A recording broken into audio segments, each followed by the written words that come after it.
Starting a business, and I wanted to go through my career path before starting this business. I worked in a lab at a cheese factory doing quality control, so I'd test the cheese, including taste test. And yeah, that was my job for 2 summers. Then I worked in a warehouse at that same cheese company in like over 100 something degree temperature, where I'd have to physically count the inventory and receive shipments. During winter break, I worked at an ice skating rink, and then when I came home for the summer, I worked at that same cheese company, and this time I worked in an accounting office because I thought I wanted to go into accounting. And in college, I decided to work a retail job at Anthropologie because I had a minor in fashion and I wanted to start getting into fashion. I graduated in December 2020. I had originally had a job lined up in real estate development, but because I was graduating during COVID time, that job fell through, and so I took the first job I could, which was in tech consulting, completely unrelated to what I wanted to do.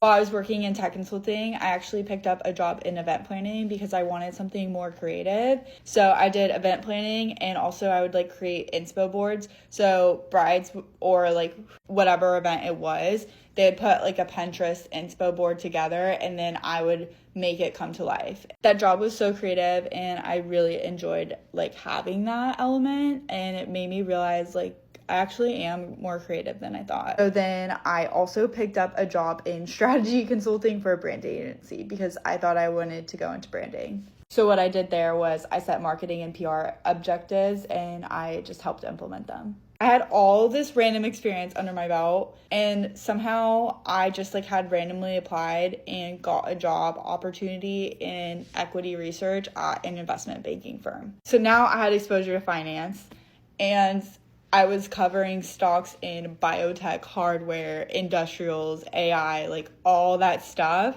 So I was also having exposure to all those different industries. During that time and before even, like while I was in my tech consulting job, I had this vision of my holy grail and started building it out. And so at some point I decided I wanted to go all in and quit. And now that I'm doing this full time, I also dog sit and babysit part-time on the side just to like break even and stay afloat living in New York. Long story short, I've worked in pretty much every environment, a ton of different industries and different size companies. And I feel like it somehow collectively gave me the experience to become a founder.